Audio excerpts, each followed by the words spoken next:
Nunca pensei que aos 67 anos teria que reaprender o significado de respeito e dignidade. Meu nome é Márcia Vasconcelos, sou de Florianópolis, e durante toda a minha vida acreditei que o amor de um filho era incondicional.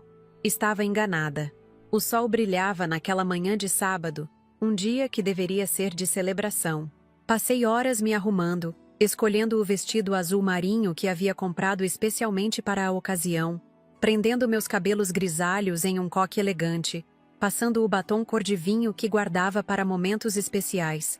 Olhei-me no espelho e, apesar da idade, das rugas que marcavam meu rosto, me senti bonita, digna. Uma mãe orgulhosa que iria ao casamento do filho mais velho. Naquele dia, eu não era apenas Márcia, a viúva, a professora aposentada de economia da Universidade Federal. Era a mãe do noivo, aquela que criou 2 filhos sozinha, após perder o marido para um infarto fulminante há 20 anos. Aquela que economizou cada centavo do salário, que abriu mão de roupas novas, viagens e pequenos luxos para garantir que Rodrigo e Vicente tivessem uma boa educação. O espaço de eventos Jardim Atlântico parecia saído de um conto de fadas. Flores brancas por todo lado, cristais que refletiam a luz do sol, taças de champanhe sendo servidas para os convidados elegantemente vestidos, familiares, amigos, colegas de trabalho, todos reunidos para celebrar a união de Rodrigo e Camila, a nora que nunca me olhou nos olhos, filha da família Mendonça, gente rica de São Paulo que sempre fez questão de demonstrar o quanto eu não pertencia ao seu círculo social. Ainda assim, eu sorria. Era o dia do meu filho, e eu estava feliz por ele, mesmo sentindo no fundo do peito que algo não estava certo. Desde que começou a namorar Camila, Rodrigo havia mudado. As visitas aos domingos em meu apartamento no centro se tornaram raras. Os telefonemas, breves. O olhar carinhoso deu lugar a uma expressão impaciente, como se minha simples presença o incomodasse. Mas eu relevava tudo. É normal, dizia minha amiga Teresa, tentando me consolar. Os filhos crescem, ganham sua independência. Ele está apenas construindo sua própria vida. Sentei-me na primeira fileira, lugar reservado para a família do noivo. Ao meu lado, Vicente, meu filho mais novo, professor como eu, apertou minha mão em sinal de apoio. Ele sabia, de alguma forma, ele sempre soube que aquele casamento representava mais que uma união. Era a materialização do abismo que crescia entre mim e Rodrigo. A cerimônia foi linda, não posso negar. Camila entrou deslumbrante em seu vestido de grife, desfilando pelo tapete vermelho como se estivesse em uma passarela de Paris. Rodrigo a esperava no altar, elegante em seu terno sob medida. Trocaram votos, alianças e selaram a união com um beijo apaixonado, aplaudido efusivamente pelos convidados. Eu chorei, como toda mãe choraria, de alegria sim, mas também de uma tristeza que não conseguia nomear. Foi na recepção que tudo aconteceu. Eu havia me aproximado de Rodrigo para cumprimentá-lo, para dizer o quanto estava orgulhosa, para entregar um envelope com os papéis da casa que eu planejava comprar para eles como presente de casamento. Uma casa de quase 2 milhões de reais em um condomínio fechado, o sonho deles, que eu financiaria usando todas minhas economias e uma parte da minha aposentadoria. O contrato com o banco já estava assinado, faltando apenas a liberação final. "Filho, parabéns!" comecei, aproximando-me com o envelope em mãos. Mas antes que pudesse terminar, Camila lançou um olhar para a mãe, Júlia, que sorriu com desdém. Rodrigo, visivelmente incomodado com minha presença, se afastou dos sogros e me puxou pelo braço até um canto mais reservado do salão. "O que você está fazendo?" ele sussurrou, o rosto contorcido em uma expressão que eu nunca havia visto antes. "Você não pode simplesmente chegar assim e interromper minha conversa com os pais de Camila. Mas, filho, eu só queria te dar Não, ele cortou, aumentando o tom de voz. Algumas cabeças se viraram em nossa direção. "Você não entende, não é? Você não percebe o quanto me envergonha com essas roupas simples? Esse jeito de professora de escola pública?" Senti como se tivesse levado um tapa. As palavras me faltaram, e meus olhos se encheram de lágrimas. "Rodrigo", e foi tudo o que consegui dizer. Olha, mãe, ele continuou, a voz embargada pelo álcool e pela raiva que eu não compreendia. Você é uma merda, sabia? Uma completa merda. Eu não queria que você estivesse aqui. Não precisava da sua presença. Camila tentou me convencer a não te convidar, e eu devia ter ouvido ela. Cada palavra era uma lâmina que atravessava meu coração. O salão pareceu girar ao meu redor. Senti a mão de Vicente em meu ombro. Ele havia se aproximado ao perceber a discussão. Mas não foi suficiente para impedir que o mundo desabasse sobre mim. Eu só queria te dar isso, murmurei, estendendo o envelope com os papéis da casa. Meu presente para vocês. Rodrigo pegou o envelope, abriu-o com violência e, ao ver do que se tratava, soltou uma risada amarga. Uma casa. Você acha que isso compensa anos de ausência emocional, de me fazer sentir um fracassado por não ter um pai presente? Você acha que eu preciso da sua caridade? Ele rasgou os papéis na minha frente, os pedaços caindo como folhas mortas no chão polido do salão. Nesse momento, Camila se aproximou, enlaçando o braço no de Rodrigo, um sorriso triunfante nos lábios. Algum problema, amor? Ela perguntou, olhando-me de cima a baixo. Nenhum, respondeu Rodrigo friamente. Minha mãe já estava de saída. Não é mesmo, mãe? Não consegui responder.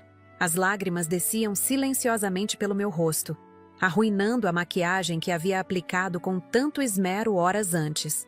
Vicente tentou intervir, mas eu o impedi com um gesto. Aquele não era o momento nem o lugar para mais conflitos. Saí do salão com o pouco de dignidade que me restava, sentindo os olhares dos convidados queimando em minhas costas. Teresa me acompanhou até o carro, preocupada com meu estado. Foi durante aquela viagem silenciosa de volta para casa, enquanto as luzes da cidade passavam como borrões pela janela, que tomei minha decisão.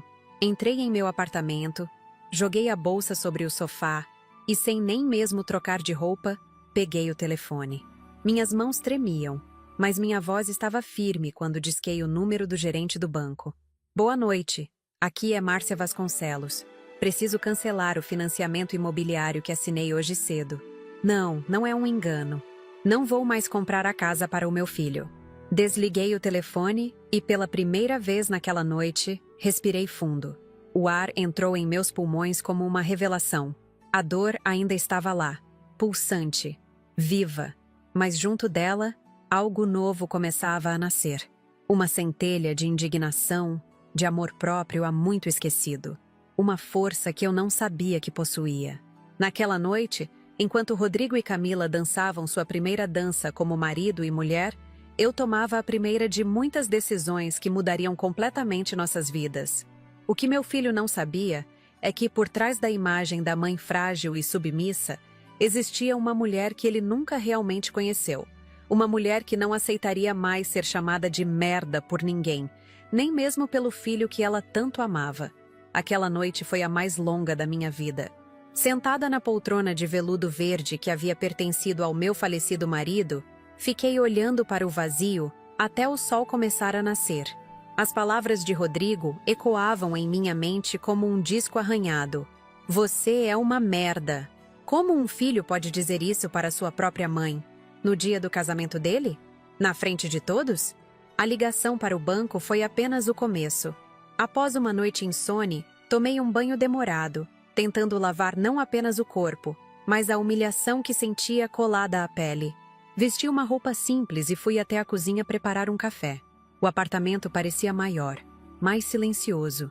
As fotografias de Rodrigo espalhadas pelas paredes e móveis, de repente me pareceram estranhas, como se retratassem um desconhecido.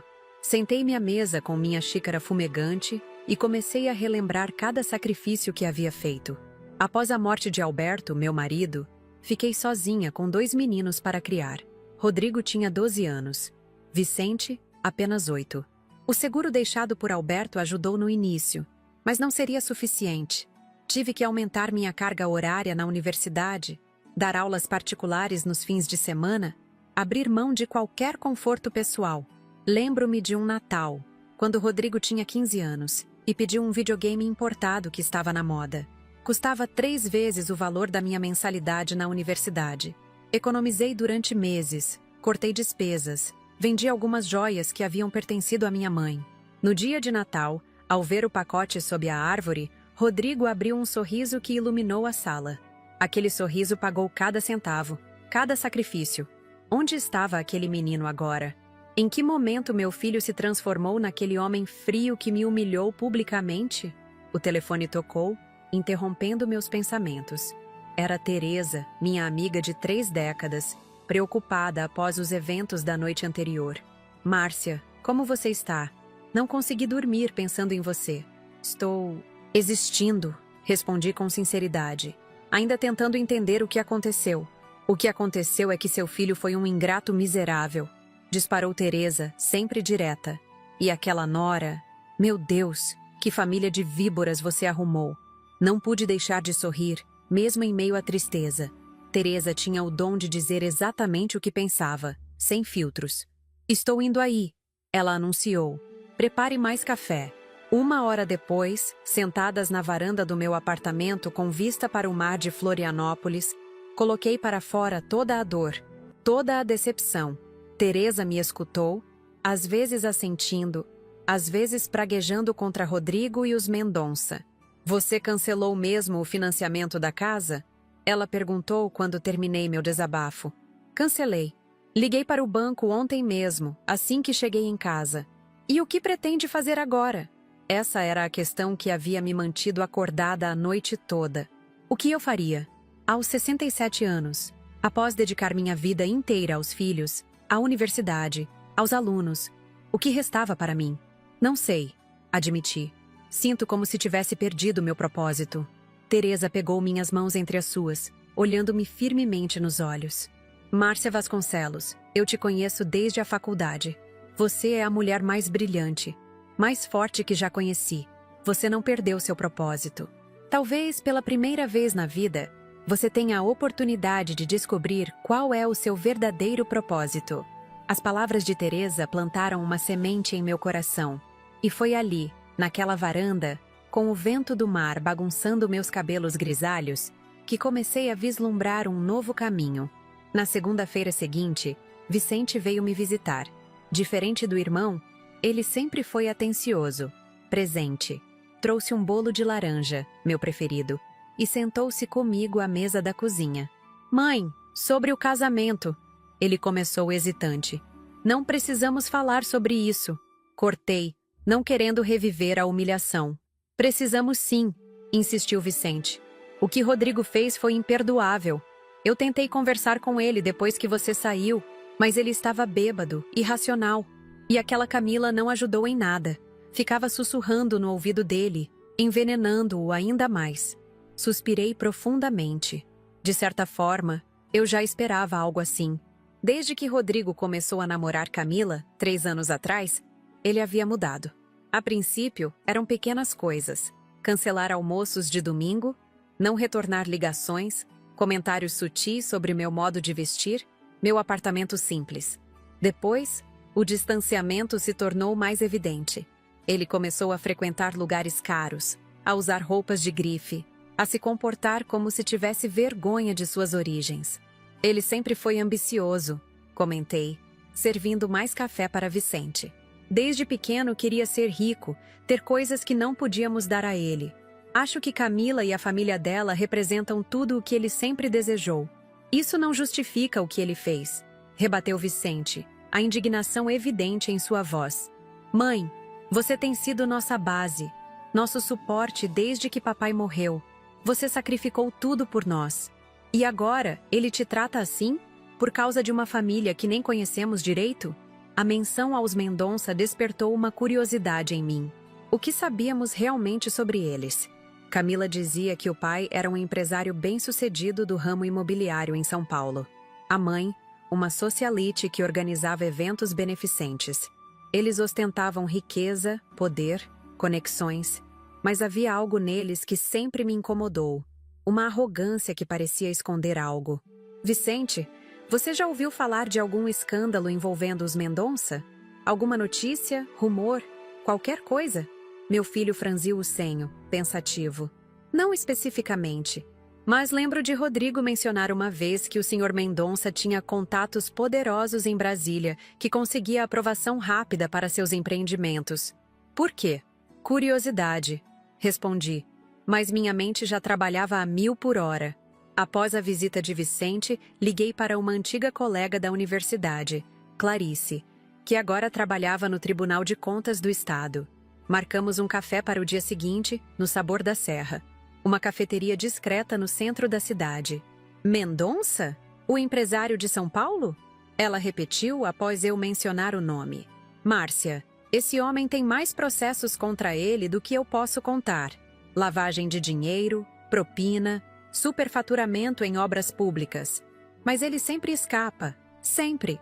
Dizem que tem políticos no bolso, juízes também. Meu coração acelerou. Então havia algo errado com os Mendonça, como eu suspeitava. E a situação financeira deles? Estão realmente bem como aparentam? Clarice olhou para os lados, como se verificasse se alguém estava ouvindo, e inclinou-se para mais perto. Entre nós, há rumores de que o império está desmoronando. Os últimos empreendimentos deram prejuízo, e alguns investidores estão processando ele por fraude. Mas eles mantêm as aparências. Você sabe como é? Carros importados, casas de veraneio, joias caras. Saí daquele café com a cabeça fervilhando de ideias. Se os Mendonça estavam com problemas financeiros, por que Camila havia se interessado por Rodrigo? Ele era bem-sucedido em sua carreira de marketing, sim, mas não era rico. A menos que ela soubesse da casa que eu iria comprar para eles. A menos que soubesse das minhas economias, do dinheiro que eu havia guardado durante décadas. No dia seguinte, fiz algo que nunca imaginei fazer. Contratei um detetive particular. Antônio era um ex-aluno meu que havia abandonado a carreira acadêmica para se tornar investigador. Expliquei a situação, omitindo alguns detalhes mais pessoais. Quero saber tudo sobre os Mendonça. E também, hesitei por um momento. Quero saber se meu filho, Rodrigo, tem feito algo que eu deveria saber. Antônio assentiu, sem fazer julgamentos. Vai levar tempo, professora. E não será barato. Tenho tempo, respondi. E quanto ao dinheiro, bem, recentemente cancelei a compra de uma casa de 2 milhões. Acho que posso arcar com seus honorários. Durante as semanas seguintes, mantive minha rotina. Ia à universidade, mesmo já aposentada, para dar aulas como professora convidada. Encontrava-me com amigas, lia livros, cuidava das plantas na varanda. A ferida da humilhação ainda estava aberta, mas havia algo novo crescendo dentro de mim. Determinação. Rodrigo não tentou entrar em contato. Vicente me contou que o irmão e Camila haviam ido para a lua de mel nas Maldivas, um presente dos Mendonça. Estariam fora por 3 semanas. Numa quarta-feira chuvosa, Antônio me ligou. Professora, precisamos conversar. Pessoalmente. Nos encontramos no mesmo café de antes. Antônio trouxe uma pasta cheia de documentos, fotos, relatórios. A expressão em seu rosto me dizia que o que ele havia descoberto não era bom. Os Mendonça estão praticamente falidos. Ele começou.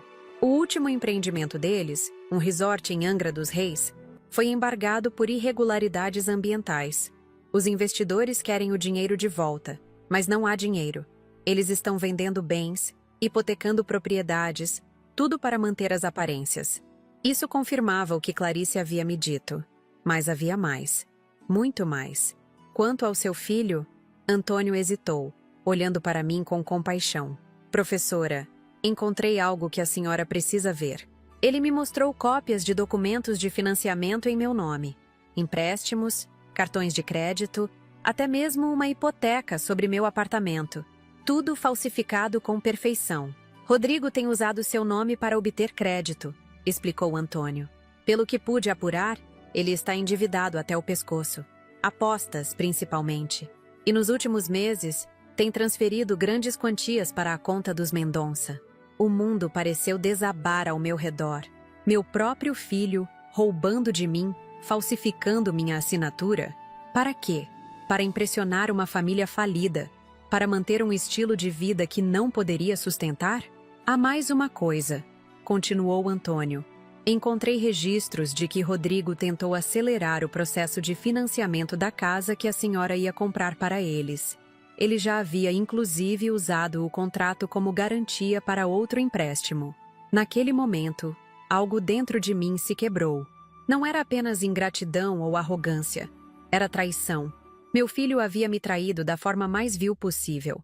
Agradeci a Antônio pelos serviços, paguei o que devia e voltei para casa em um estado de torpor.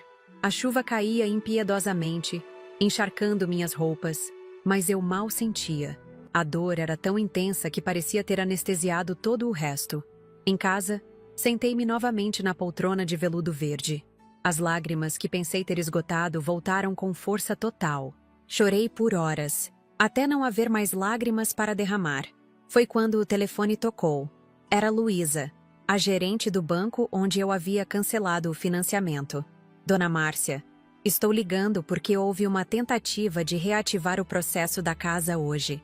Alguém se apresentou como sua procuradora, com documentos que pareciam legítimos. Meu sangue gelou. Eu não autorizei ninguém a fazer isso. Respondi, a voz trêmula. Foi o que imaginei. Por isso bloqueei o processo e decidi ligar diretamente para a senhora. Dona Márcia, se me permite a ousadia, acho que a senhora deveria considerar registrar um boletim de ocorrência. Isso é fraude. Após desligar, fiquei imóvel por longos minutos. A ideia de denunciar meu próprio filho à polícia era impensável. Mas o que ele havia feito? O que ele estava tentando fazer? O telefone tocou novamente. Era Vicente. Mãe, você não vai acreditar. Rodrigo e Camila voltaram das Maldivas antes do previsto. E eles estão dizendo a todos que compraram uma casa, que você deu de presente para eles. Minha respiração ficou suspensa por um momento. Vicente, seu irmão está roubando de mim. Ele falsificou minha assinatura em vários documentos. Está me endividando. E agora está tentando reativar o financiamento da casa que cancelei. Silêncio do outro lado da linha. Meu Deus! Vicente finalmente falou, a voz carregada de horror. O que vamos fazer? A pergunta pairou no ar, pesada como chumbo. O que eu faria? Denunciar meu filho? Confrontá-lo? Permitir que ele continuasse me roubando? Foi nesse momento que uma ideia começou a se formar em minha mente. Uma ideia que, a princípio, parecia absurda, impensável. Mas, quanto mais eu refletia, mais sentido fazia. Vicente, você se lembra que antes de ser professora de economia, eu trabalhei no Ministério Público? Vagamente. Você nunca falou muito sobre isso. Porque era um trabalho que exigia discrição.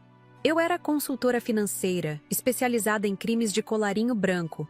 Ajudei a desvendar esquemas de lavagem de dinheiro, fraudes bancárias, esse tipo de coisa.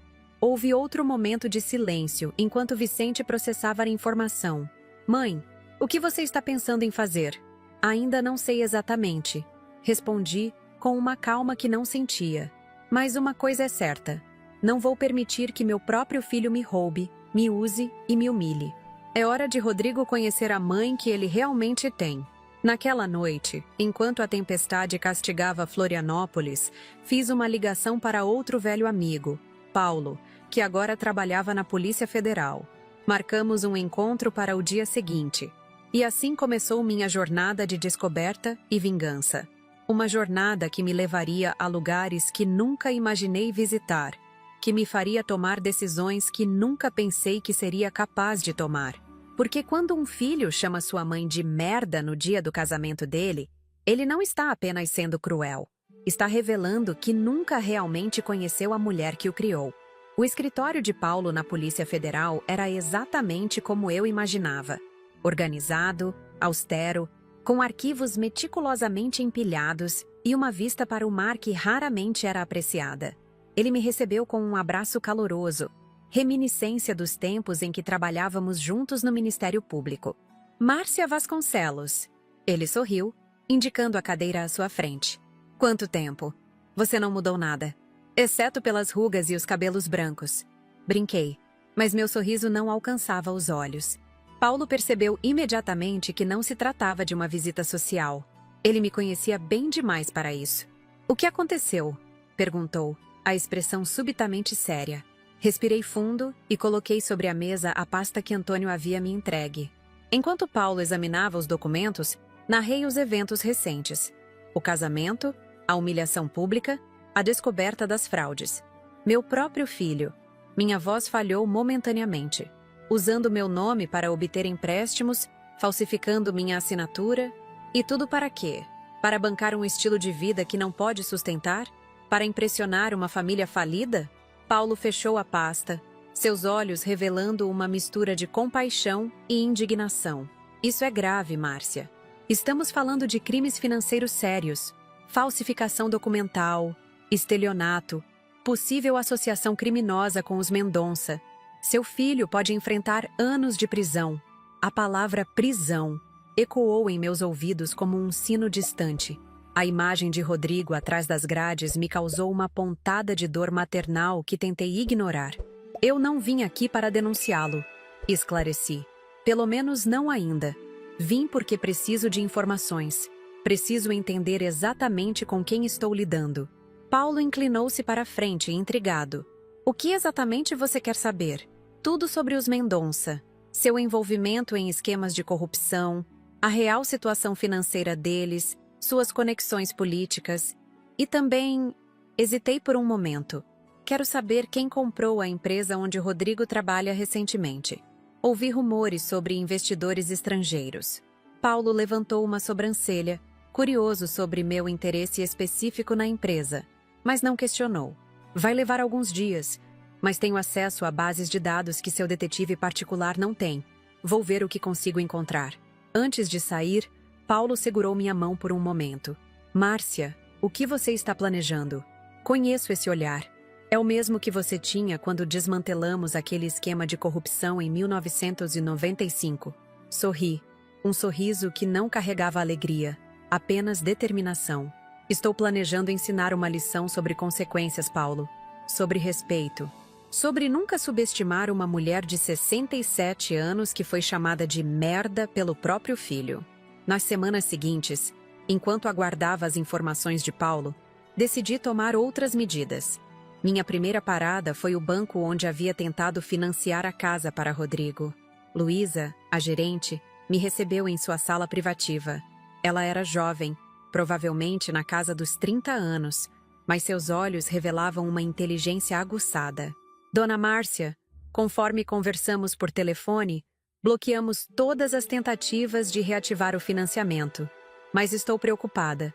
Se alguém está falsificando sua assinatura, a senhora pode estar em risco. É por isso que estou aqui, expliquei. Quero revisar todas as minhas contas, investimentos, qualquer coisa em meu nome. E também, estou interessada em uma vaga. A expressão confusa de Luísa me fez sorrir. Uma vaga? Ela repetiu sem entender. Sim, ouvi dizer que o banco está procurando consultores seniores para a área de investimentos. Acontece que, antes de ser professora universitária, trabalhei no Ministério Público como especialista em crimes financeiros. Tenho certa experiência em identificar irregularidades. A reunião com Luísa se estendeu por horas. Ao final, não apenas havíamos protegido todas as minhas contas e investimentos, como também eu tinha uma entrevista marcada com o diretor regional do banco para a semana seguinte. Ao sair do banco, encontrei Teresa esperando no café da esquina, conforme combinado. E então? Ela perguntou ansiosa. Fase 1 do plano concluída, respondi, pedindo um café forte. Agora preciso de sua ajuda para a fase 2. Teresa inclinou-se, seus olhos brilhando com curiosidade. O que você precisa? Preciso que você entre em contato com aquela sua amiga que trabalha na imobiliária.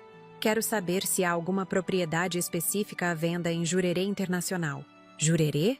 Mas aquilo é área de milionário, Márcia. As casas lá custam uma fortuna.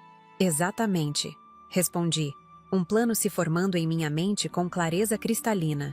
E há uma em particular que me interessa.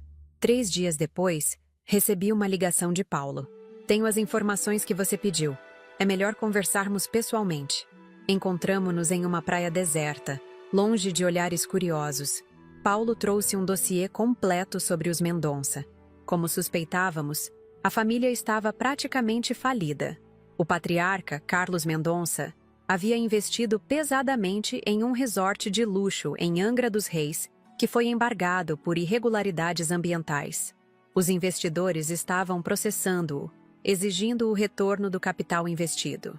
Mas o mais interessante, continuou Paulo, folheando o dossiê, é que encontramos evidências de que Carlos Mendonça estava usando o casamento da filha como parte de um esquema maior.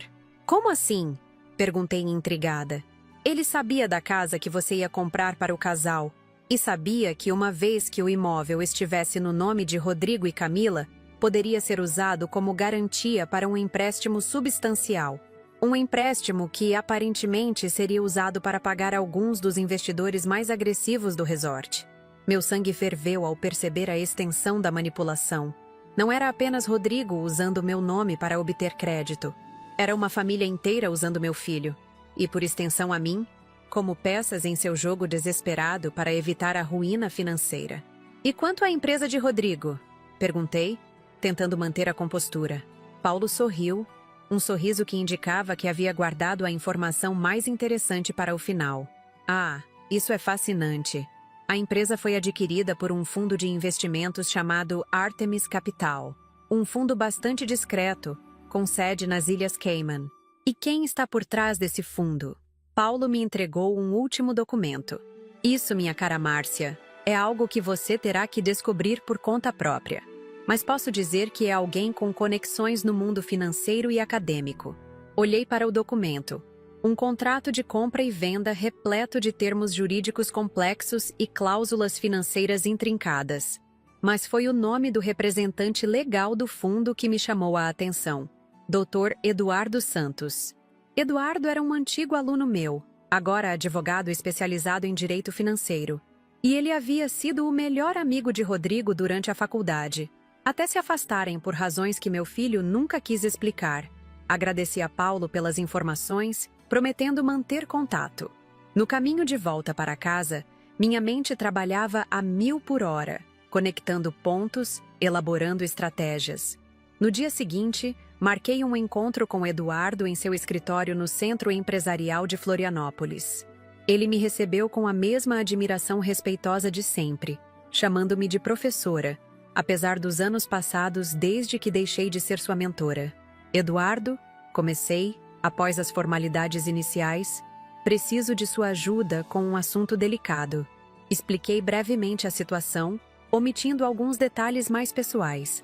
Eduardo ouviu atentamente, seu rosto demonstrando crescente indignação, à medida que eu narrava os eventos. Rodrigo sempre foi ambicioso, ele comentou quando terminei, mas nunca imaginei que chegaria a esse ponto. Falsificar a assinatura da própria mãe? Usar seu nome para obter crédito? As pessoas mudam, respondi simplesmente. Mas não estou aqui para falar sobre o passado. Estou interessada no futuro, especificamente no fundo Artemis Capital. Eduardo ajustou a gravata, visivelmente desconfortável. Professora, sabe que não posso discutir os clientes do escritório. Eduardo, interrompi suavemente. Ambos sabemos que o Artemis Capital não é um cliente qualquer. É um fundo que você ajudou a estruturar, provavelmente como um favor para alguém. E estou apostando que esse alguém é alguém que você respeita muito. O jovem advogado me encarou por um longo momento, como se avaliasse suas opções. Finalmente, suspirou.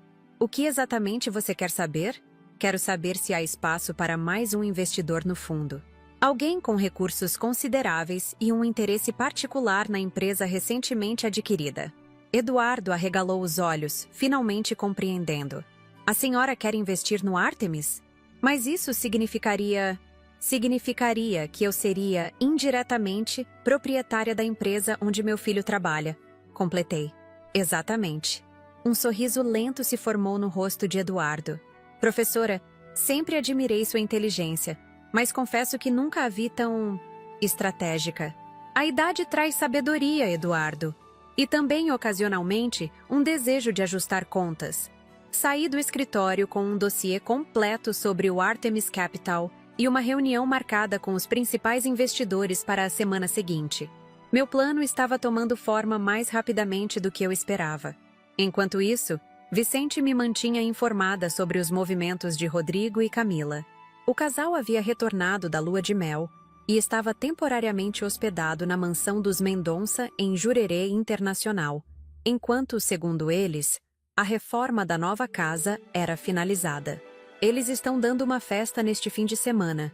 Vicente me contou durante um de nossos almoços. Algo para celebrar os 6 meses de casamento.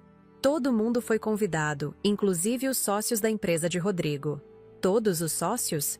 Perguntei. um plano se formando em minha mente. Sim, parece que houve mudanças recentes na direção. Rodrigo está tentando impressionar os novos chefes. Sorri, imaginando a expressão de meu filho quando descobrisse quem eram realmente os novos proprietários da empresa. Vicente, perguntei casualmente. Você foi convidado para essa festa?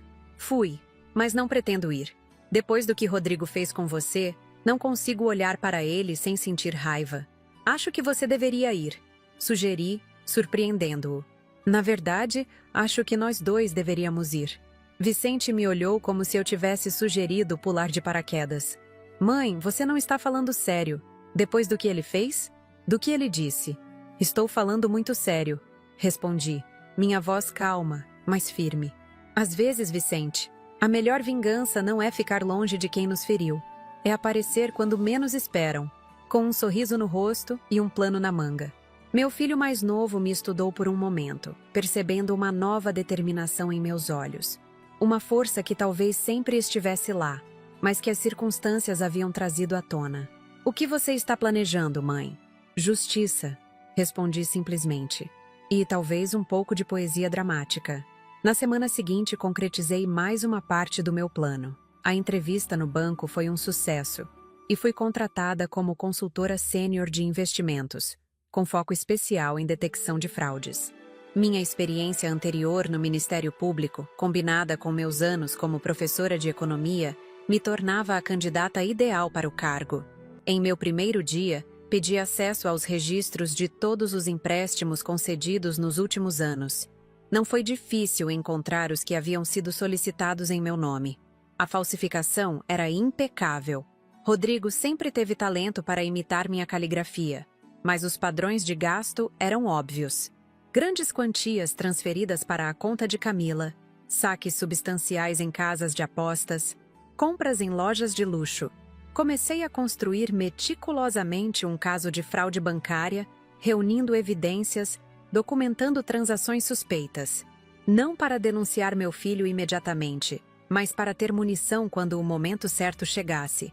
Paralelamente, fechei o negócio com o fundo Artemis Capital. Usando as economias que havia acumulado durante décadas, as mesmas que iam financiar a casa para Rodrigo, comprei uma participação significativa no fundo, tornando-me efetivamente uma das proprietárias da empresa onde meu filho trabalhava. Eduardo, impressionado com minha determinação, tornou-se um aliado valioso. Foi ele quem me apresentou à administradora da mansão dos Mendonça, revelando que a propriedade estava secretamente à venda para pagar dívidas. Eles estão desesperados, explicou Eduardo, enquanto visitávamos a propriedade em um dia em que sabíamos que a família estaria fora. O banco está ameaçando executar a hipoteca. Estão pedindo muito abaixo do valor de mercado, desde que a venda seja rápida e discreta. Caminhei pelos cômodos luxuosos da mansão, observando os detalhes opulentos, candelabros de cristal, móveis importados, obras de arte valiosas nas paredes. Tudo exalava riqueza e sofisticação, e tudo era uma fachada, prestes a desmoronar. Vou comprar, decidi ali mesmo. Mas com uma condição. Quero que a venda só seja finalizada após a festa de 6 meses de casamento. Eduardo ergueu as sobrancelhas, intrigado. Por quê? Digamos que tenho um senso de timing dramático, respondi com um sorriso enigmático. À medida que o dia da festa se aproximava, finalizei os últimos detalhes do meu plano. Com a ajuda de Paulo da Polícia Federal, reuni toda a documentação necessária sobre as fraudes dos Mendonça e as falsificações de Rodrigo. Com a ajuda de Eduardo, garantimos que representantes do Artemis Capital estivessem presentes na festa, prontos para revelar quem realmente controlava agora a empresa. Na noite anterior à festa, sentei-me em minha varanda, contemplando o mar de Florianópolis. Sentia uma estranha calma, como a quietude antes da tempestade. Amanhã, enfrentaria meu filho novamente. Amanhã, ele descobriria que a mãe que chamou de merda era, na verdade, uma mulher com recursos, inteligência e determinação que ele jamais imaginou. Meu telefone tocou. Era Teresa. Está tudo pronto para amanhã? Ela perguntou, a preocupação evidente em sua voz. Tudo pronto, confirmei. Márcia, sua voz ficou séria. Tem certeza de que quer fazer isso? Expor Rodrigo publicamente, destruir o casamento dele, arruinar os Mendonça, é uma vingança bastante severa. Refleti por um momento, ponderando suas palavras. Não se trata apenas de vingança, Teresa. Trata-se de justiça, de consequências para ações. Rodrigo e os Mendonça não estão apenas me usando. Estão cometendo crimes, manipulando pessoas, causando danos reais. Alguém precisa detê-los. E esse alguém precisa ser você? A mãe dele? Especialmente porque sou a mãe dele. Respondi, sentindo uma determinação férrea em minha voz. Quem melhor para ensinar uma lição sobre respeito e consequências do que a pessoa que ele achou que podia humilhar impunemente? Após desligar, fiquei ali sentada por muito tempo, observando as estrelas sobre o oceano. Amanhã, o mundo de Rodrigo desabaria. E eu estaria lá, não como a mãe submissa e abnegada que ele achava que eu era, mas como Márcia Vasconcelos, a mulher que ele nunca realmente conheceu. Uma mulher que não aceita ser chamada de merda por ninguém. A manhã da festa amanheceu com um céu incrivelmente azul, como se até mesmo a natureza conspirasse a meu favor. Passei horas me preparando, escolhendo cada detalhe com cuidado meticuloso. Não usaria um vestido simples desta vez. Para esta ocasião especial, investi em um terno feminino elegante, de cor cinza chumbo, que me conferia uma aparência de autoridade. Prendi meus cabelos grisalhos em um coque impecável. Apliquei uma maquiagem discreta, mas que realçava meus traços. Completei o visual com um par de brincos de pérolas que havia pertencido à minha mãe. Um lembrete silencioso de minha herança, de quem eu realmente era. Vicente passou para me buscar às 6 da tarde. Percebi seu olhar de aprovação ao me ver. Mãe, ele assobiou baixinho. Você está... diferente. Diferente como? Perguntei, ajustando a gola do terno. Poderosa. Ele respondeu simplesmente.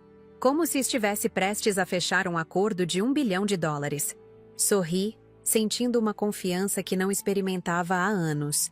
De certa forma, estou. No caminho para Jurerê Internacional, Vicente tentou mais uma vez me dissuadir.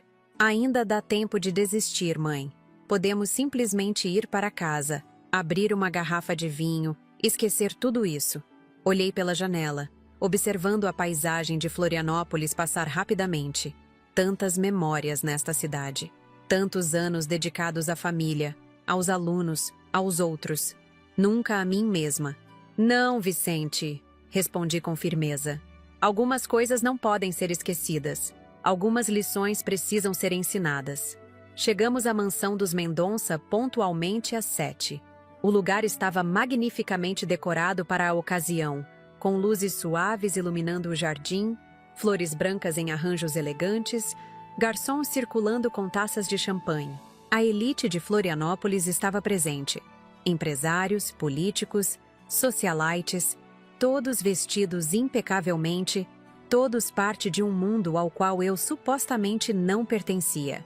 À entrada, fomos recebidos por um jovem com prancheta que verificou nossos nomes na lista de convidados. Vicente estava lá, naturalmente, como irmão do anfitrião. Meu nome, como esperado, não constava. Sinto muito, senhora, disse o rapaz, com educação ensaiada. Não vejo seu nome aqui. Verifique novamente. Falei calmamente, sem me abalar. Márcia Vasconcelos. Já verifiquei, senhora. Lamento, mas... talvez devesse consultar esta lista. Interrompi, estendendo um envelope lacrado com o timbre da Polícia Federal. Acredito que encontrará não apenas meu nome, mas outros que podem ser de interesse particular para esta festa.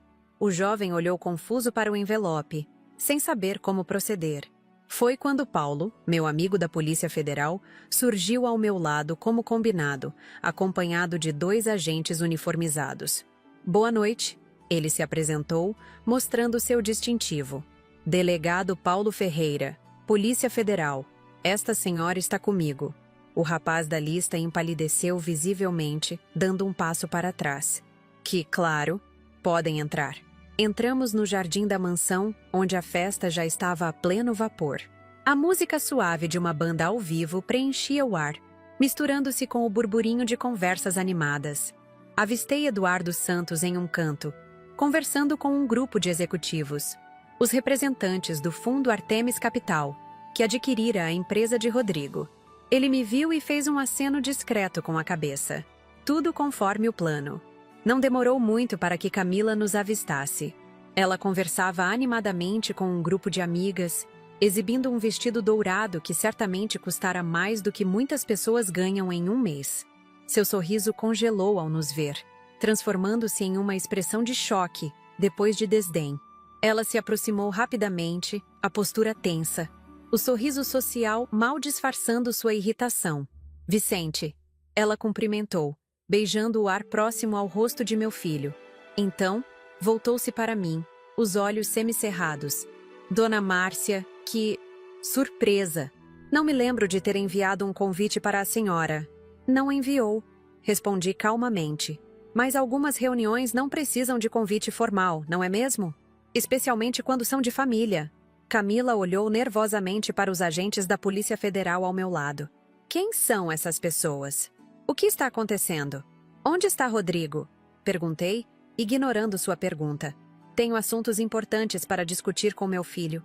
Antes que Camila pudesse responder, vi Rodrigo emergindo da casa, rodeado por um grupo de homens de terno, claramente os novos sócios da empresa. Ele ria alto, exibindo aquela confiança artificial que havia desenvolvido desde que conhecera Camila, até que seus olhos encontraram os meus. Vi o momento exato em que o reconhecimento o atingiu. O sorriso desapareceu de seu rosto, substituído por uma expressão de puro choque. Ele ficou imóvel por um instante, como se não acreditasse no que estava vendo. Então, desculpou-se com os executivos e caminhou em nossa direção. A postura rígida, o rosto uma máscara de contenção. Mãe, ele disse quando se aproximou, a voz controlada, mas os olhos faiscando de raiva. O que está fazendo aqui? Olá, Rodrigo, respondi, mantendo minha voz serena. Que festa encantadora. Pena que esqueceram de convidar sua mãe. Não foi um esquecimento, ele rebateu, abaixando a voz para que apenas eu pudesse ouvir. Depois do que aconteceu no casamento, achei que tivesse ficado claro que sua presença não é bem-vinda em minha vida. Sorri, um sorriso tranquilo que claramente o desconcertou. Ah, sim, quando você me chamou de merda, não é mesmo? Quando disse que não precisava da minha presença, dei um passo à frente, diminuindo o espaço entre nós. Talvez você devesse ter pensado melhor antes de usar meu nome para obter empréstimos fraudulentos, Rodrigo. O rosto dele empalideceu visivelmente. Seus olhos se arregalaram em pânico, alternando entre mim e os agentes da Polícia Federal, que permaneciam discretamente a poucos passos de distância. Não sei do que você está falando, ele tentou, mas sua voz tremeu levemente. Acho que sabe, continuei, minha voz ainda calma, mas agora carregando uma nota de aço. Assim como sabe que tentou reativar o financiamento da casa depois que eu o cancelei, usando documentos falsificados, novamente. Camila, que observava nossa troca com crescente apreensão, interferiu, tocando o braço do marido. Amor, o que está acontecendo? Do que ela está falando? Nada, Rodrigo respondeu rapidamente. Minha mãe está... confusa. Talvez a idade... Ele se voltou para mim, a voz agora um sussurro urgente. Por favor, vá embora. Estou tentando impressionar pessoas importantes aqui. Não faça uma cena. Pessoas importantes? Repeti, elevando ligeiramente a voz. Como seus novos chefes, os representantes do Fundo Artemis Capital? Rodrigo franziu o senho confuso. Como você sabe sobre isso? Foi nesse momento que Eduardo se aproximou, acompanhado dos executivos com quem Rodrigo estivera conversando. Professora Vasconcelos. Eduardo cumprimentou, com respeito evidente. Vejo que já encontrou seu filho. Professora? Um dos executivos repetiu, olhando-me com interesse renovado. Então a senhora é a doutora Márcia Vasconcelos? A nova investidora majoritária do fundo? O rosto de Rodrigo foi uma sucessão de emoções. Confusão, descrença, horror. Ele olhou de mim para Eduardo, para os executivos, tentando processar o que estava acontecendo. Investidora? Do que? Como assim? Eduardo sorriu, dirigindo-se a Rodrigo com uma formalidade exagerada. Sua mãe não lhe contou? Ela é agora uma das principais acionistas do fundo Artemis Capital. Em outras palavras, ele fez uma pausa dramática. Ela é sua nova chefe. Vi o mundo de Rodrigo desmoronar diante de meus olhos. Toda a arrogância, toda a falsa confiança escorrendo de seu rosto como maquiagem sob chuva. Camila agarrou seu braço, as unhas perfeitamente manicuradas cravando em sua pele, os olhos arregalados em pânico. O que isso significa? Ela sussurrou urgentemente. Antes que Rodrigo pudesse responder, Carlos Mendonça, pai de Camila, juntou-se ao grupo. Ele era um homem corpulento, de cabelos grisalhos e um rosto que exalava autoridade. O tipo de homem acostumado a conseguir o que quer. O que está acontecendo aqui? Ele perguntou, olhando com desconfiança para os agentes da Polícia Federal. Paulo deu um passo à frente, estendendo a mão. Delegado Paulo Ferreira, Polícia Federal. E o senhor deve ser Carlos Mendonça. Carlos ignorou a mão estendida, seu rosto endurecendo. O que a Polícia Federal está fazendo na minha casa? Isto é uma festa privada. Na verdade, interveio Eduardo com um sorriso educado. Tecnicamente, esta não é mais sua casa, Sr. Mendonça. Um silêncio pesado caiu sobre o grupo.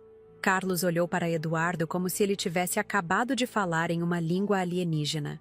Do que diabos você está falando, rapaz? Eduardo extraiu um documento de seu paletó, entregando-o a Carlos. Este é o contrato de compra e venda da mansão, assinado pelo senhor há 3 dias. A propriedade foi vendida para pagar suas dívidas com o banco. O novo proprietário apenas permitiu que a festa acontecesse antes de tomar posse oficial. Carlos examinou o documento, seu rosto ficando gradualmente vermelho de fúria. Isso é absurdo! Eu nunca venderia minha casa sem saber quem é o comprador. O senhor estava desesperado, respondeu Eduardo, imperturbável. O banco ameaçou executar a hipoteca. A venda foi rápida, discreta, e pelo valor que o senhor mesmo estabeleceu. Está tudo perfeitamente legal. Quem? Carlos exigiu, a voz trêmula de raiva. Quem comprou minha casa? Foi minha vez de sorrir. Eu comprei, Sr. Mendonça. A reação foi imediata e espetacular. Carlos ficou boquiaberto, incapaz de articular uma resposta. Camila soltou um pequeno grito de surpresa. E Rodrigo? Rodrigo parecia que tinha acabado de ver um fantasma. Você? Ele finalmente conseguiu dizer, a voz apenas um sussurro. Como? Com o dinheiro que eu ia usar para comprar a casa para vocês. Respondi simplesmente. Achei que seria um investimento mais educativo. Camila foi a primeira a recuperar a compostura, seu rosto se contorcendo em uma máscara de desdém. Isso é ridículo. Uma professora aposentada não tem dinheiro para comprar uma mansão em Jurerê Internacional. Não subestime o poder da poupança disciplinada, querida. Retruquei, mantendo minha calma. Além disso, sempre tive um talento para investimentos que poucos conhecem. Nesse momento, Paulo deu um passo à frente, abrindo uma pasta que trazia consigo. Senhor Mendonça, temos um mandado de busca e apreensão para esta propriedade. Estamos investigando denúncias de fraude fiscal, lavagem de dinheiro e corrupção ativa. O rosto de Carlos ficou lívido. Ele olhou em volta freneticamente, como um animal encurralado. Isso é um absurdo, um equívoco. Não é tudo, continuou Paulo, virando-se para Rodrigo. Senhor Vasconcelos, temos evidências substanciais de que o senhor falsificou a assinatura de sua mãe em diversos documentos financeiros, obtendo empréstimos fraudulentos em seu nome. Isso constitui crime de estelionato e falsificação documental. Os convidados ao redor começaram a perceber que algo estava errado. A música continuava a tocar, mas as conversas diminuíram, substituídas por olhares curiosos em nossa direção. Vi Júlia Mendonça, mãe de Camila, aproximando-se com expressão alarmada. Carlos? Ela chamou, a voz trêmula. O que está acontecendo? Antes que alguém pudesse responder, um dos agentes da Polícia Federal se aproximou de Paulo, sussurrando algo em seu ouvido. Paulo assentiu gravemente e se voltou para Carlos. Senhor Mendonça, peço que me acompanhe. Temos algumas questões a esclarecer na delegacia. Isso é um absurdo! Carlos protestou, sua voz elevando-se em pânico. Você não pode fazer isso. Eu tenho amigos influentes, contatos em Brasília. Seus amigos influentes estão sendo investigados no mesmo esquema, Sr. Mendonça, respondeu Paulo, imperturbável. Inclusive, muitos deles já estão colaborando com a justiça em troca de redução de pena. Foi como se uma bomba tivesse explodido na festa. Os convidados mais próximos ouviram a troca e começaram a cochichar entre si. Em questão de minutos, a notícia se espalhou pelo jardim. Vi rostos chocados, expressões de descrença, pessoas discretamente se afastando, não querendo ser associadas ao escândalo iminente. Rodrigo deu um passo em minha direção, o rosto uma máscara de fúria e desespero. Por que está fazendo isso, mãe? Por que está destruindo minha vida? Olhei diretamente nos olhos de meu filho, sem vacilar. No dia em que você me chamou de merda no seu casamento, você não estava apenas rejeitando sua mãe, estava selando seu próprio destino. Camila agarrou o braço de Rodrigo, puxando-o para longe de mim. Vamos embora daqui. Ela sibilou. Agora. Para onde? Perguntei com falsa inocência. Para a casa que vocês dizem ter comprado? Aquela que na verdade nunca existiu? Ou para o apartamento em Balneário Camboriú, cujo aluguel está atrasado há 2 meses? Os olhos de Camila se arregalaram em choque. Ela se virou para Rodrigo, o rosto contorcido em acusação. Você disse que tinha pago o aluguel. Você prometeu que estava tudo sob controle. Enquanto o casal discutia, Paulo conduzia Carlos Mendonça para fora, seguido por agentes carregando caixas de documentos confiscados. Júlia correu atrás deles, o rosto desfigurado pelo pânico, implorando explicações. A festa estava efetivamente arruinada. Os convidados começaram a se retirar discretamente, não querendo ser associados ao espetáculo de desgraça pública que se desenrolava. A banda parou de tocar, os garçons desapareceram para os bastidores. As luzes do jardim pareceram diminuir em intensidade. Foi nesse momento, com o caos ao meu redor, que tomei a palavra novamente. Não gritei. Não precisava. Minha voz, clara e firme, cortou o burburinho de conversas alarmadas. Senhoras e senhores, comecei, atraindo a atenção dos que ainda restavam. Peço desculpas pelo inconveniente. Não era minha intenção arruinar esta encantadora reunião. Eduardo se posicionou ao meu lado, oferecendo-me uma taça de champanhe, que aceitei com um sorriso de agradecimento. Na verdade, continuei, gostaria de aproveitar a oportunidade para fazer um anúncio. Esta propriedade, que acabo de adquirir, será transformada em um centro de acolhimento para idosos vítimas de abuso financeiro familiar. Um lugar onde pessoas que foram traídas por aqueles que deveriam protegê-las possam encontrar abrigo, apoio e justiça. Um murmúrio de aprovação percorreu a pequena multidão. Vi expressões de respeito, até mesmo de admiração, substituindo o choque inicial. Os convido a retornar aqui em 3 meses, para a inauguração oficial. Concluí, erguendo minha taça. Será uma celebração de resiliência, de dignidade e, sim, de justiça. Enquanto os convidados remanescentes aplaudiam educadamente, voltei minha atenção para Rodrigo e Camila. Meu filho parecia destruído, toda a arrogância desaparecida, substituída por uma expressão de derrota absoluta. Camila, por outro lado, o encarava com um misto de nojo e acusação. Vou deixar vocês dois resolverem seus problemas conjugais em particular. Falei, aproximando-me. Mas antes, Rodrigo, tenho algo para te dizer. Ele ergueu os olhos, vazios de emoção. A Polícia Federal tem provas suficientes para te prender agora mesmo. Os crimes que você cometeu contra mim são graves, puníveis com anos de prisão. Vi o pânico crescer em seu olhar. Mas, continuei, decidi te dar uma escolha.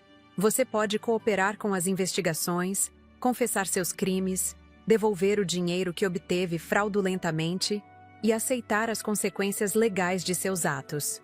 Ou pode tentar fugir, esconder-se, continuar vivendo na mentira até ser inevitavelmente capturado. Rodrigo engoliu em seco, seu olhar alternando entre mim e os agentes que aguardavam a uma distância discreta. Por quê? Ele perguntou, a voz quase inaudível.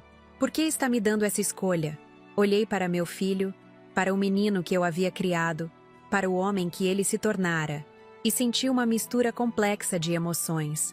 decepção, tristeza, mas também uma estranha esperança.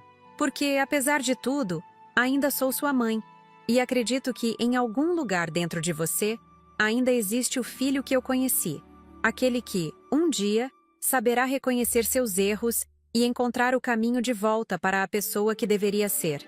Com essas palavras, virei-me e caminhei para longe, deixando Rodrigo com suas escolhas, com as consequências de seus atos. Vicente me alcançou, passando o braço por meus ombros em um gesto de apoio silencioso. "Mãe", ele murmurou, enquanto deixávamos a festa arruinada para trás. "Você é incrível." Sorri, sentindo uma estranha paz me envolver. A vingança havia sido executada, não com gritos de raiva ou atos de violência, mas com calculada precisão, com a força tranquila de uma mulher que finalmente assumiu seu poder. "Não, Vicente", respondi, olhando para o céu estrelado sobre Jurerê Internacional. "Sou apenas Márcia Vasconcelos, a mulher que seu irmão nunca realmente conheceu." Na manhã seguinte à festa, acordei com uma sensação estranha de leveza. Abri as cortinas do meu quarto e deixei que o sol de Florianópolis inundasse o ambiente. A vista para o mar estava particularmente bonita naquele dia, como se a natureza celebrasse comigo minha recém-descoberta liberdade. Preparei meu café da manhã habitual, pão integral, queijo branco, uma fruta e café forte, e sentei-me à mesa da cozinha, abrindo o jornal. Como esperado, a manchete estampava a operação da Polícia Federal na mansão dos Mendonça. "Empresário de São Paulo preso em Florianópolis por suspeita de fraude e corrupção", dizia o título. A matéria mencionava a festa interrompida, a prisão de Carlos, as evidências encontradas. Não mencionava meu nome, graças à discrição de Paulo, mas os detalhes eram suficientes para que qualquer pessoa que estivesse presente conectasse os pontos. Meu telefone não parou de tocar durante toda a manhã. Teresa foi a primeira a ligar, ansiosa por detalhes que o jornal não fornecia. "Foi exatamente como você planejou?" ela perguntou, mal contendo a excitação em sua voz. "Melhor", respondi, sentindo um sorriso se formar em meus lábios. A expressão no rosto de Rodrigo quando descobriu que eu era sua nova chefe, impagável. "E o que aconteceu com ele? Foi preso também?" Tomei um gole do meu café antes de responder. "Não, dei a ele uma escolha: cooperar ou fugir. E ele escolheu... Ainda não sei", admiti. Deixei-o lá com Camila, no meio dos escombros da festa arruinada. O que ele decidiu fazer depois disso? Bem, vamos descobrir em breve. Não precisei esperar muito. Por volta das 2 da tarde, recebi uma ligação de Paulo. "Seu filho esteve aqui esta manhã", ele informou sem preâmbulos. Confessou tudo: as falsificações, os empréstimos fraudulentos, até mesmo a tentativa de reativar o financiamento da casa. Senti um nó se formar em minha garganta.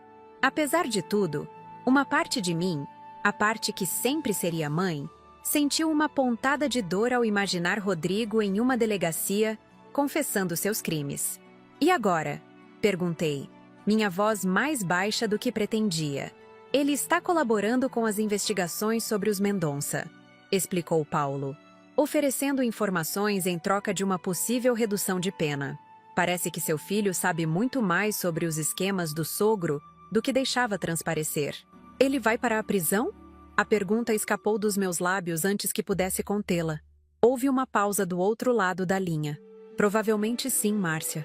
Os crimes são graves, mas com a colaboração, a confissão espontânea, e se ele realmente fornecer informações valiosas, talvez consiga um regime semiaberto, ou até mesmo uma pena alternativa." Agradeci a Paulo pela informação e desliguei, sentindo-me estranhamente vazia. A vingança havia sido doce, sim, mas agora, no silêncio de meu apartamento, longe do calor da adrenalina, percebi que ela também carregava um sabor amargo. No fim da tarde, fui surpreendida por uma visita inesperada. A campainha tocou, e ao abrir a porta, encontrei Camila parada no corredor. Ela parecia uma sombra da mulher arrogante da noite anterior, sem maquiagem, com olheiras profundas, vestindo jeans e camiseta, provavelmente a roupa mais simples que eu já a vira usar. "Posso entrar?", ela perguntou, a voz quase um sussurro. Hesitei por um momento. Então dei um passo para o lado, permitindo sua passagem.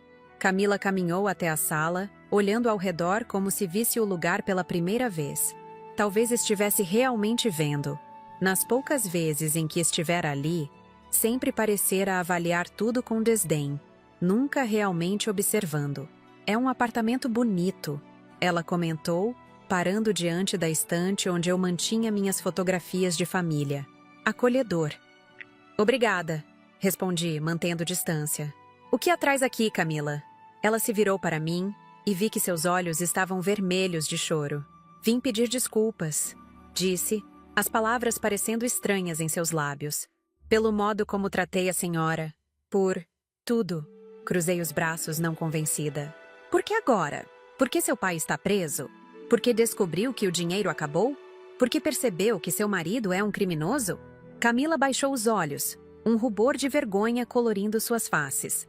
Por tudo isso, admitiu. E porque Rodrigo me contou o que fez. Como falsificou sua assinatura. Como me deu presentes comprados com dinheiro que não era dele. Como mentiu para mim também. Ela ergueu os olhos e viu uma vulnerabilidade genuína que nunca havia notado antes. Sempre me disseram que o dinheiro era tudo. Continuou, a voz trêmula. Cresci ouvindo meu pai dizer que as pessoas só valiam o que tinham no banco, que amizades, amor, respeito, tudo podia ser comprado pelo preço certo. Camila caminhou até a janela, olhando para o mar ao longe. Quando conheci Rodrigo, vi nele a mesma ambição que meu pai tinha. A mesma disposição para fazer o que fosse necessário para conquistar status, riqueza. Achei que tínhamos os mesmos valores. Ela soltou uma risada amarga. Que ironia! Descobrir que os valores que compartilhávamos eram na verdade a ausência deles. Observei minha nora em silêncio, tentando reconciliar a imagem da mulher arrogante que eu conhecia com esta versão quebrada, vulnerável. O que vai fazer agora? Perguntei finalmente. Camila respirou fundo antes de responder. Não sei. Meu pai está preso. Minha mãe está em colapso, tomando calmantes para conseguir funcionar. Nossa casa, bem, agora é sua. E Rodrigo... Ela engoliu em seco. Rodrigo confessou seus crimes e está colaborando com a polícia. Ele me pediu o divórcio esta manhã. Isso me pegou de surpresa. Ele pediu o divórcio? Camila assentiu lentamente. Disse que precisava assumir responsabilidade por seus atos, que não podia continuar vivendo na mentira, que precisava encontrar o caminho de volta para a pessoa que ele deveria ser. Ela me olhou diretamente. Suas palavras exatas. Senti uma onda de emoção me atingir. Meu filho havia escutado. De alguma forma, em meio a todo o caos, minhas palavras haviam alcançado aquela parte dele que eu ainda acreditava existir. Camila, falei, suavizando minha voz. Por que realmente veio aqui hoje? Ela hesitou, como se reunisse coragem. Então disse, vim pedir sua ajuda, não dinheiro, acrescentou rapidamente. Sei que não mereço isso. Vim pedir orientação. A senhora reconstruiu sua vida depois que ficou viúva. Criou 2 filhos sozinha. Construiu uma carreira respeitável. Economizou o suficiente para comprar uma mansão em Jurerê Internacional. Ela deu um sorriso triste. Acho que tenho muito a aprender com a senhora. Confesso que fiquei momentaneamente sem palavras. De todas as reviravoltas que os últimos dias haviam trazido, esta era talvez a mais inesperada. Camila Mendonça pedindo minha orientação. Por que eu deveria ajudá-la? Perguntei, ainda cautelosa. Depois de como me tratou? Depois de como influenciou meu filho contra mim?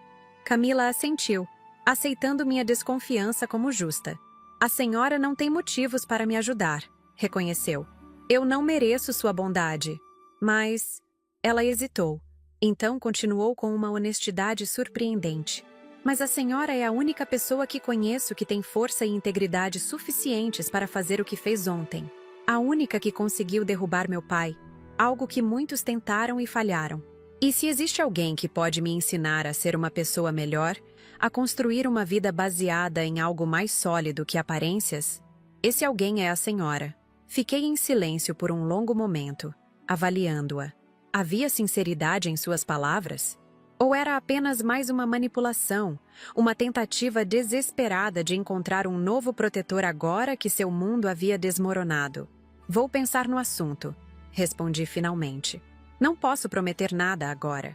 Camila pareceu aceitar isso como uma resposta melhor do que esperava. Ela se dirigiu à porta, mas parou antes de sair. Rodrigo pediu para lhe dizer uma coisa. Ela disse virando-se. Ele pediu para dizer que sente muito, que ele não merece seu perdão, mas que vai passar o resto da vida tentando ser digno dele novamente. Depois que Camila saiu, sentei-me em minha poltrona de veludo verde, tentando processar tudo o que havia acontecido. As últimas 24 horas haviam sido uma montanha-russa emocional como nunca experimentara antes. Da execução de minha vingança ao desmoronamento do império dos Mendonça, da confissão de Rodrigo à súbita transformação de Camila.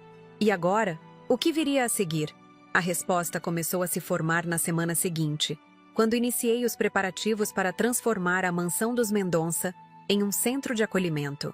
Contratei arquitetos para redesenhar os espaços, advogados para estabelecer uma fundação que administraria o local, assistentes sociais especializados em casos de abuso financeiro contra idosos. Durante esse processo, recebi uma ligação de Eduardo Santos. Professora, ele começou com aquele tom de respeito que sempre usava comigo. Tenho uma proposta para lhe fazer.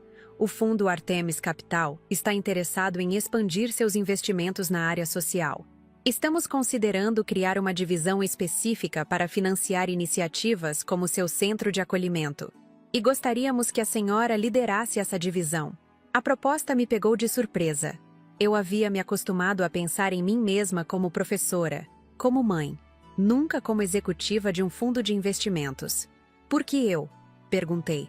Porque a senhora demonstrou uma combinação rara de inteligência financeira e consciência social, respondeu Eduardo prontamente. E, se me permite a ousadia, porque a senhora é prova viva de que nunca é tarde para reinventar-se. Pedi alguns dias para pensar, mas no fundo, já sabia minha resposta. Aos 67 anos, estava prestes a iniciar um novo capítulo em minha vida, um que eu nunca poderia ter previsto. No mês seguinte, enquanto os preparativos para o centro de acolhimento avançavam, recebi permissão para visitar Rodrigo. Ele estava detido em uma unidade da Polícia Federal, aguardando julgamento. Sua colaboração estava sendo valiosa para as investigações sobre os esquemas de Carlos Mendonça, que se revelaram muito mais extensos e complexos do que imaginávamos inicialmente. A sala de visitas era simples, com uma mesa de metal e 2 cadeiras. Quando Rodrigo entrou, escoltado por um guarda, quase não o reconheci. Estava mais magro, com a barba por fazer, os olhos fundos de quem não dorme bem há semanas. Mas havia algo diferente em seu olhar, uma clareza que não via há muito tempo. Mãe, ele disse simplesmente sentando-se à minha frente. Filho, respondi, estudando seu rosto. Como você está? Ele deu um sorriso triste. Considerando as circunstâncias, melhor do que mereço. Ficamos em silêncio por um momento, o peso de tudo que havia acontecido pairando entre nós.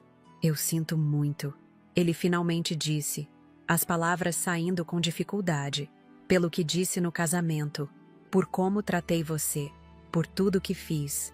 Por que, Rodrigo? Perguntei, a pergunta que me atormentava há meses. Por que falsificar minha assinatura? Por que me roubar? Eu teria te dado dinheiro se precisasse. Sempre dei. Rodrigo baixou os olhos, a vergonha evidente em seu rosto. No início, foi para impressionar Camila e a família dela. Eles eram tão ricos, tão poderosos. Eu queria mostrar que também podia proporcionar aquele estilo de vida. Ele suspirou profundamente. Depois, foi pelas dívidas de jogo. Comecei a apostar para tentar recuperar o dinheiro que gastava com Camila, com presentes, restaurantes caros, mas só piorou. Então Carlos descobriu e começou a me usar. Te usar como? Ele estava falido, mas ninguém sabia. Precisava manter as aparências a todo custo. Quando descobriu sobre meus métodos para conseguir dinheiro, me ofereceu um acordo. Ele me ajudaria a esconder as fraudes se eu continuasse obtendo fundos e compartilhasse com ele. E você aceitou. Não era uma pergunta, mas Rodrigo assentiu mesmo assim. Aceitei, porque estava desesperado, porque era covarde, porque... Ele hesitou. Porque parte de mim gostava de pertencer àquele mundo, de ser aceito pela família de Camila, de frequentar seus círculos. Mesmo que fosse tudo baseado em mentiras? Perguntei, tentando entender. Especialmente porque era baseado em mentiras. Rodrigo respondeu, surpreendendo-me com sua honestidade. Era como um jogo, sabe? Ver até onde eu poderia ir, quanto poderia enganar as pessoas. Até que... Sua voz falhou. Até que o jogo ficou real demais. E eu percebi que a pessoa que eu mais estava enganando era eu mesmo. Olhei para meu filho, tentando reconciliar o menino que eu havia criado com o homem à minha frente. Onde eu havia errado? O que poderia ter feito diferente? Como se lesse meus pensamentos, Rodrigo estendeu a mão sobre a mesa, não me tocando, mas oferecendo o gesto. Não foi sua culpa, mãe. Nada disso foi sua culpa. Você me deu tudo. Amor, educação, valores. Fui eu quem escolheu ignorar tudo isso. Fui eu quem escolheu o caminho errado. Senti lágrimas se formando em meus olhos, mas não as deixei cair. E agora? Perguntei. O que acontece com você? Rodrigo endireitou os ombros, um gesto que me lembrou de quando ele era criança e se preparava para enfrentar uma dificuldade.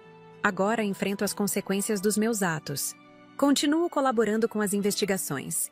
Tento reduzir o dano que causei. E... Ele olhou diretamente em meus olhos. E tento a cada dia me tornar alguém que você possa se orgulhar novamente. Ao sair da visita, encontrei Vicente esperando no estacionamento. Ele havia insistido em me acompanhar, preocupado com meu estado emocional após o encontro com Rodrigo. Como foi?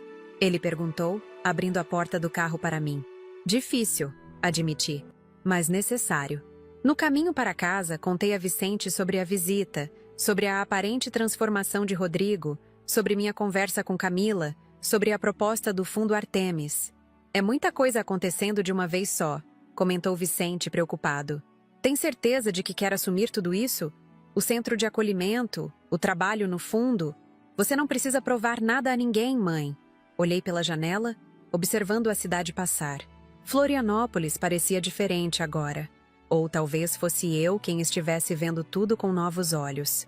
Não estou tentando provar nada, respondi, com uma certeza que me surpreendeu. Estou finalmente vivendo como sempre deveria ter vivido. Como Márcia Vasconcelos, não apenas como mãe, como professora, como viúva, como eu mesma, com todas as capacidades que sempre tive, mas raramente usei plenamente. 3 meses depois, o Centro de Acolhimento Novo Amanhecer foi inaugurado oficialmente. A antiga mansão dos Mendonça havia sido completamente transformada. Os espaços ostensivos deram lugar a ambientes acolhedores e funcionais. A piscina extravagante foi substituída por um jardim terapêutico.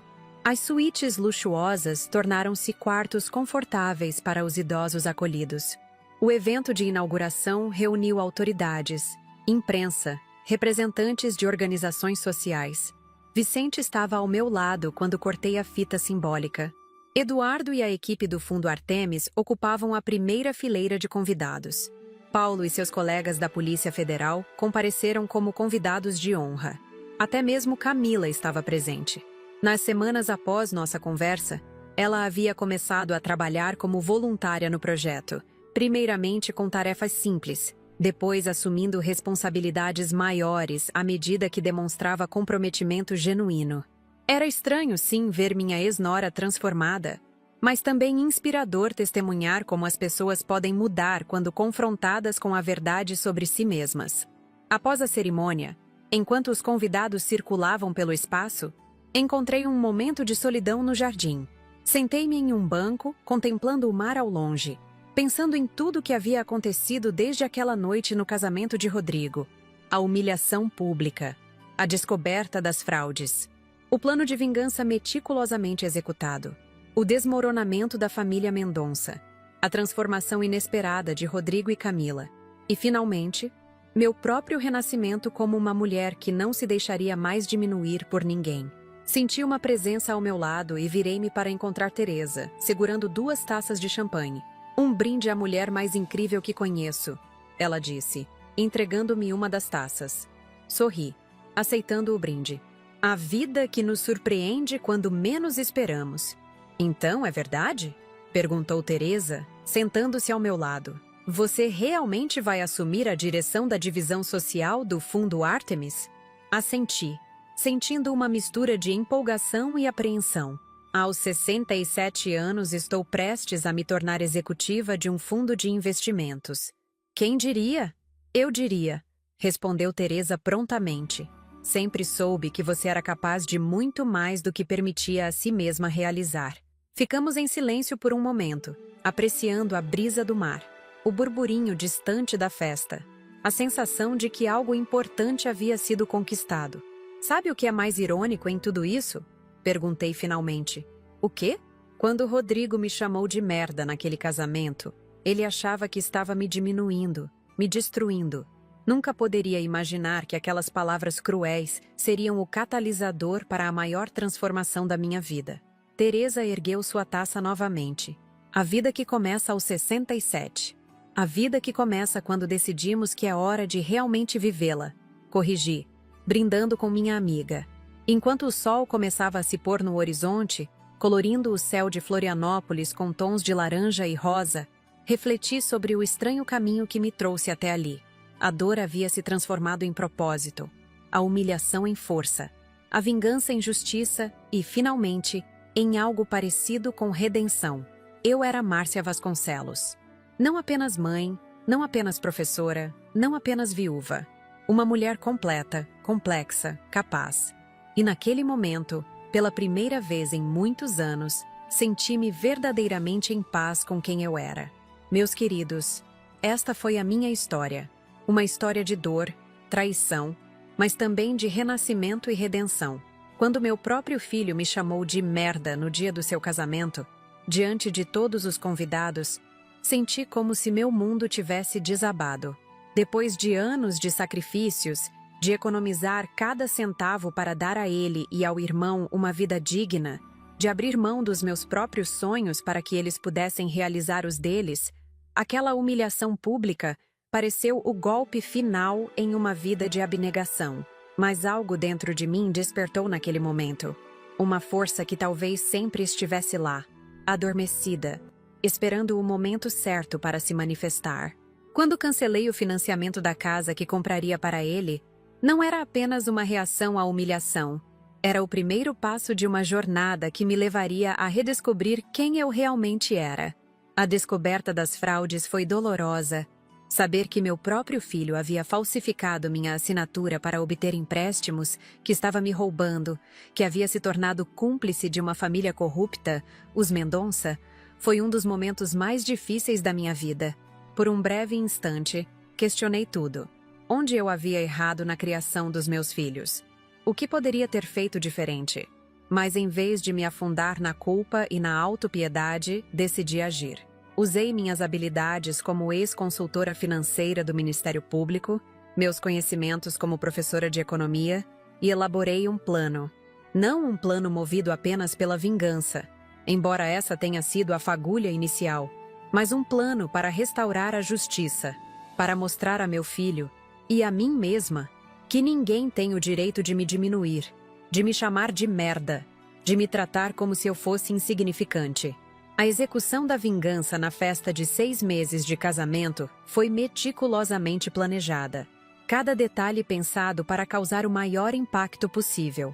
A revelação de que eu havia me tornado proprietária da empresa onde Rodrigo trabalhava, a chegada da Polícia Federal com mandados contra os Mendonça, a descoberta de que eu havia comprado a mansão onde a festa acontecia, tudo foi arquitetado para mostrar quem eu realmente era.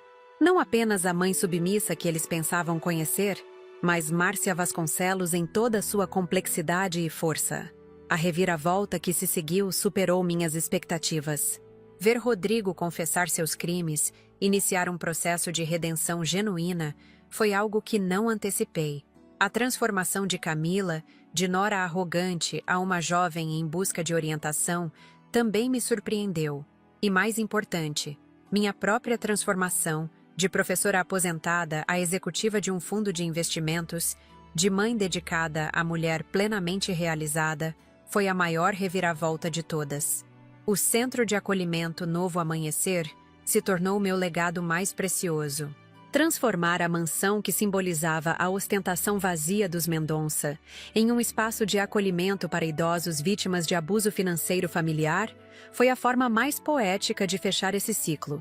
Cada idoso que encontra abrigo e apoio lá é uma prova viva de que é possível transformar dor em propósito, humilhação em dignidade.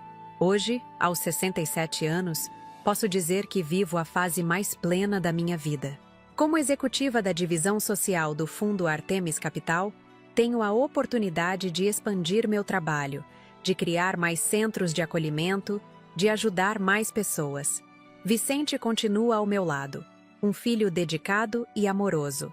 Rodrigo, mesmo enfrentando as consequências legais de seus atos, está em um processo genuíno de redenção. E eu, Márcia Vasconcelos, finalmente me sinto completa. Não como mãe, não como professora, não como executiva, mas como mulher. Se você está assistindo a este vídeo e se identifica com minha história, quero que saiba: nunca é tarde para recomeçar. Nunca é tarde para descobrir sua força interior. Nunca é tarde para mostrar ao mundo, e a si mesmo, quem você realmente é. O caminho não é fácil. Haverá dor, haverá lágrimas. Haverá momentos em que você questionará se está fazendo a coisa certa. Mas se você permanecer fiel a seus valores, se não permitir que os outros definam seu valor, se acreditar em sua capacidade de transformação, posso garantir que a jornada vale a pena. Agradeço imensamente por terem me acompanhado até aqui. Contar esta história não foi fácil. Reviver cada momento, cada emoção, cada reviravolta. Mas sinto que era importante compartilhar, não apenas como um desabafo pessoal, mas como um testemunho de superação que pode inspirar outros. Se minha história tocou seu coração, se de alguma forma ela ressoou com suas próprias experiências, peço que deixe um comentário. Gostaria muito de saber o que você achou, o que sentiu, se já passou por algo semelhante. O diálogo é uma forma poderosa de cura, e seus comentários são parte fundamental desse processo. Também peço que dê um like neste vídeo. Pode parecer um gesto simples, mas significa muito para nós do canal Vovó Lembrou. Cada like é um reconhecimento do trabalho árduo que realizamos para trazer essas histórias reais, emocionantes e transformadoras até você. E se você ainda não é inscrito no canal, por favor, considere se inscrever agora mesmo e ativar o sininho de notificações. Temos muitas outras histórias para compartilhar, muitas outras jornadas de superação, muitos outros testemunhos que podem inspirar, consolar e motivar. Ao se inscrever, você garante que não perderá nenhum de nossos vídeos e se torna parte desta comunidade especial que estamos construindo. Produzir conteúdo de qualidade como este demanda tempo, dedicação e recursos. Se você gostou desta história e deseja apoiar para que possamos continuar trazendo mais relatos como este diariamente, considere nos ajudar com uma contribuição através do Valeu Demais, nossa forma de receber doações. Cada contribuição, por menor que seja, faz uma enorme diferença para mantermos o canal ativo e com conteúdos frequentes. Seu apoio financeiro nos ajuda a cobrir os custos de produção, edição e pesquisa necessários para trazer histórias autênticas e impactantes como a minha. Nos próximos vídeos, trarei outras histórias igualmente emocionantes e transformadoras. Histórias de pessoas comuns que, diante de situações extraordinárias, descobriram recursos interiores que nem sabiam possuir. Porque é isso que somos no canal Vovó Lembrou. Contadores de histórias reais que mostram a incrível capacidade humana de superação. Quero encerrar com uma reflexão final. Quando meu filho me chamou de merda naquele casamento, ele acreditava estar me diminuindo. Mal sabia ele que aquelas palavras cruéis seriam o catalisador para o maior processo de transformação da minha vida. Às vezes, é nas nossas maiores quedas que encontramos o impulso para nossos voos mais altos. Obrigada por me ouvir. Obrigada por fazer parte desta jornada. E lembre-se, você é muito mais forte, muito mais capaz, muito mais valioso do que qualquer um já lhe fez acreditar. Como dizia minha própria mãe, a opinião dos outros sobre você não define quem você é. Apenas suas ações têm esse poder. Aguardo seus comentários, seus likes, suas inscrições. E espero vê-los no próximo vídeo do canal Vovó Lembrou, onde continuaremos compartilhando histórias que tocam o coração, transformam vidas e mostram o poder incrível da resiliência humana. Até o próximo vídeo, com muito carinho, Márcia Vasconcelos.